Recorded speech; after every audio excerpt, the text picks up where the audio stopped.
আসসালামু আলাইকুম বন্ধুরা, সবাই কেমন আছেন? আশা করি আল্লাহর রহমতে সবাই ভালো আছেন। তো সুমন টেকনিশিয়ান ইউটিউব চ্যানেলে আসার জন্য আপনাদের অসংখ্য ধন্যবাদ। আজকে যে ভিডিওটা নিয়ে হাজির হয়েছি সেটা হচ্ছে জংখা ইনভার্টার। তো এই ইনভার্টারে বিস্তারিত সবকিছু বলবো এবং কাজ দেখাবো। তো আমাদের ভিডিওটি সম্পূর্ণ দেখার অনুরোধ রইল। ভিডিওটি দেখলে অনেক কিছু জানতে পারবেন, শিখতে পারবেন।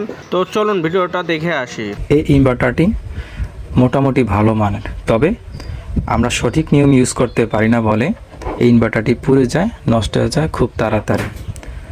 এই ইনভার্টারটি নষ্ট হওয়ার অনেকগুলো কারণ থাকতে পারে, তবে তিনটি প্রধান কারণ আমি বের করেছি। তার মধ্যে এক নম্বরে, কেউ যদি আইপিএস হিসাবে যখন ব্যবহার করে, এই টুফিন ব্যবহার করলে কিন্তু এটা পুড়ে যাওয়ার সম্ভাবনা আছে। কারণ আমরা যখন এখানে লাইন দিই তখন এটা কিন্তু ঘুরে যাওয়ার সমস্যা আছে। আজকে এবার লাইন দিলেন, অন্যদিন এইভাবে দিতে পারেন, কারণ আপনার এখানে নির্দিষ্ট করা নাই। এই জন্য এই টু পিন প্লাগটিকে 3 পিনে রূপান্তর করতে হবে। দ্বিতীয় একটি কারণ হলো, এই ইনভার্টারটি সাধারণত 1000 ওয়াট বলে বিক্রি করা হয়, কিন্তু আসলে এই ইনভার্টারটি সাধারণত 300 থেকে 400-র মধ্যে লোড দিলে ইনভার্টারটি ভালো থাকে। এর বেশি লোড দিলে ইনভার্টারটি পুড়ে যাওয়ার সম্ভাবনা আছে। আর 3 নম্বর কারণ হলো চার্জারের হাই কাট প্রোটেকশন। যদি হাই কাট প্রোটেকশন ভালো না থাকে সার্কিটে, তাহলে কিন্তু ইনভার্টারটি পড়ে যাবে। তো আজকে 3টি কারণের মধ্যে প্রথম যে কারণটি বললাম, টু পিন প্লাগকে 3 পিনে রূপান্তর করা, এটা নিয়ে আমি আলোচনা করব। আসলে এই টু পিন প্লাগটি দুইটা তার এখানে দুইটা পয়েন্টের মধ্যে লাগিয়ে দিলে কিন্তু হবে না। এইখানের নিউট্রাল ফেসের সাথে এটার আউটপুটের নিউট্রাল ফেস অ্যাডজাস্ট করলেই এটা সঠিকভাবে কাজ করবে এবং নষ্ট হবে না। তো আপনারা যদি আমার ভিডিওটি শেষ পর্যন্ত মনোযোগ সহকারে দেখেন, তাহলে আমি অত্যন্ত সহজভাবে আপনাদেরকে দেখিয়ে দিব যে এই টু পিন প্লাগটি 3 পিনে কীভাবে রূপান্তর করবেন। দর্শক, প্রথমে কেবল থেকে উপরে যে প্লাস্টিক অংশটা, এটা আপনারা ছাড়িয়ে নেবেন, পরিষ্কার করবেন, তুলে ফেলবেন। তো এটা ইচ্ছা করলে কাটা দিয়ে করা যায়, ব্লেড দিয়ে করা যায়, বা যে কোনো উপায়ে করা যায়। একবার করলে হলো, কোনো সমস্যা নেই। তার হচ্ছে প্রথম যে কাজটি, সেটা হলো আপনারা মাল্টিমিটারের মধ্যে 2টি তার প্রবেশ করাবেন। ঠিক আছে, একটু সাবধানে করতে হবে, যাতে করে কোনো রিস্ক নেওয়া যাবে না, একদম সাবধানে করতে হবে। তো কানেকশন দেওয়া শেষ, এখন আছি আমাদের ইনভার্টারটি রানিং, ফ্যানটা ঘুরতেছে। মূল কারুকার্য এখানে দেখুন, এখানে 2টা চিহ্ন দেওয়া আছে, একটা হলো লাইন, একটা এল, একটা ছিল এল দিয়ে লাইন, অর্থাৎ এটার মধ্যে ফেস থাকবে, এটার মধ্যে নিউট্রাল থাকবে। ঠিক আছে, ফেসের মধ্যে সবসময় কারেন্ট থাকে, নিউট্রাল মধ্যে কারেন্ট থাকে না। এখন আমরা টেস্টার দিয়ে পরীক্ষা করে দেখি যে আসলে এলের মধ্যে কারেন্ট আছে কিনা। দেখেন, এলের মধ্যে কারেন্ট পাওয়া যায় না। আমরা যদি এনের মধ্যে দিই, নিউট্রালে দিই, দেখেন এটার মধ্যে কারেন্ট আছে। আমি আপনাদেরকে আমার বাতিটা বন্ধ করে দেখাচ্ছি যে আসলে কারেন্ট আছে কিনা। এই যে দেখেন, যেটা নিউট্রালে কারেন্ট আছে, কিন্তু থাকার কথা এলের মধ্যে, অর্থাৎ ফেস থাকার কথা এটার মধ্যে, কিন্তু আছে এটার মধ্যে। এখন এই মুহূর্তে যদি আইপিএস হিসাবে ব্যবহার করা হয়, তখন এটা কিন্তু ফুরে যাবে। সুতরাং আমাদের এই এলের মধ্যে কারেন্টটা নিয়ে আসতে হবে সব সময়ের জন্য, যাতে এলেই থাকে। এই জন্যে কিন্তু এই 3 পিন সকেট ব্যবহার করা।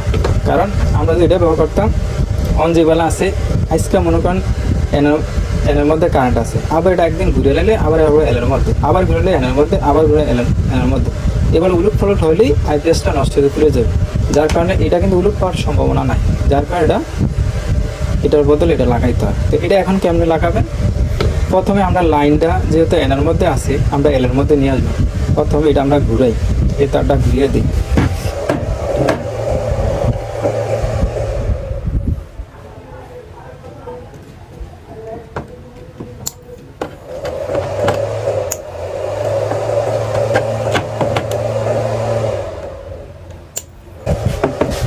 এখন দেখুন আমরা লাইনটা এনে পাচ্ছি কিনা, একটু রিমিজিমে বোঝা যায়। দেখেন, আমরা এলের মধ্যে কিন্তু লাইনটা আসা পড়ছে, মানে অর্থাৎ পেজটা, কিন্তু এলের মধ্যে নাই। ঠিক আছে, এখন এলের মধ্যে পাওয়া গেছে। এখন এটা একুরেটভাবে আছে। এই মুহূর্তে যদি আপনি আইপিএসটা চালু দেন, তাহলে আইপিএসটা ইনশাল্লাহ নষ্ট হবে না, ফুরে যাবে। এখন প্রশ্ন হচ্ছে যে এই 2টা তার এটা কেমনে লাগাম। ঠিক আছে, প্রথমে আমরা খুলে নিই। কোন তারটা এটা কোনটার মধ্যে লাগামো আসি আপনাদের কাছে।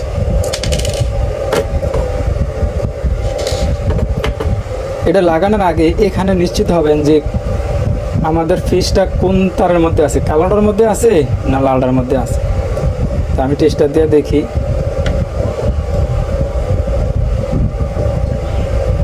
দেখুন থাকার কথা লালটার মধ্যে আছে, কোনটা কালোটার মধ্যে, ঠিক আছে।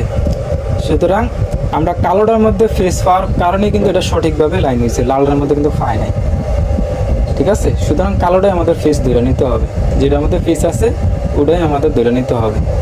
তা আমরা যেহেতু কালোটার মধ্যে ফেস আছে, কালোটারে আমরা ফেস বাঁধবো। আমি খুলে ফেললাম। এখন এই কালোটারে আমি একটু চিহ্ন দিয়ে রাখলাম যে কালোটা যে ফেস, এই জন্য আমি একটা লাল তার ব্যবহার করলাম। বাস এটাই ফেস হয়ে গেল। আপনি ফেসটা কোথায় ফিট করবেন? এই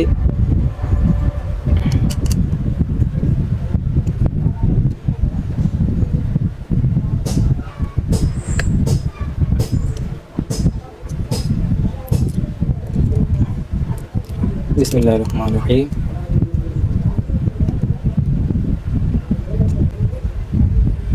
এটা কিন্তু নিউট্রাল কিন্তু, ঠিক আছে। এটা দেখতে দেখা যায় লাল তার, কিন্তু এখন হয়ে গেছে নিউট্রাল, কারণ ওই ইনভার্টার সাথে মিলিয়ে কিন্তু এটা কানেকশনটা নিশ্চিত করতে হয়।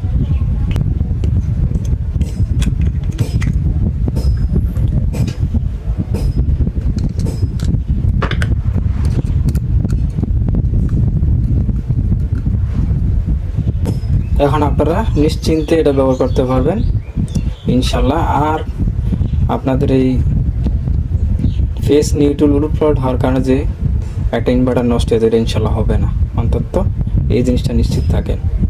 তো বন্ধুরা, আসলে একটি ভিডিও বানাতে অনেক কষ্ট হয়, অনেক পরিশ্রম করতে হয়। যদি ভিডিওটি ভালো লাগে অবশ্যই লাইক দিবেন আর আমার চ্যানেলটি সাবস্ক্রাইব করবেন।